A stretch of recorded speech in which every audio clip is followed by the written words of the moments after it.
Saint John Bosco. Don Bosco அப்படிங்கிற பேர்ல பிரபலமான புனிதர். தொன் அப்படிங்கிற வார்த்தை இட்டாலியில தந்தை இல்ல அருட்தந்தைய குறிக்கக்கூடிய மரியாதைக்குரிய வார்த்தை.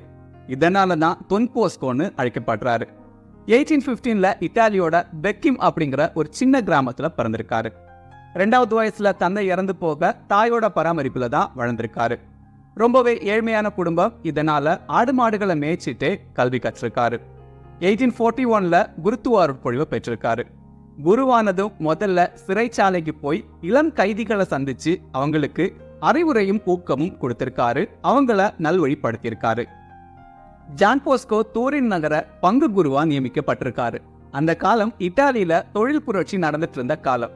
இதனால இளைஞர்கள் பல்வேறு தீய பழக்க வழக்கங்களுக்கும் போதைப் பொருட்களுக்கும் அடிமையாயிருக்காங்க.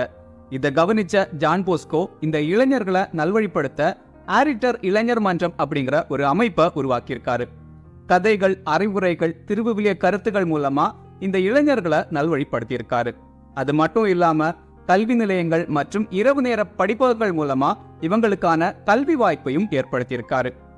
1871ல இவரால் பயிற்சி கொடுக்கப்பட்ட இளைஞர்களை குருவாக்கி அந்த குருக்களை வச்சு சலேசியன் சபையை உருவாக்கியிருக்காரு.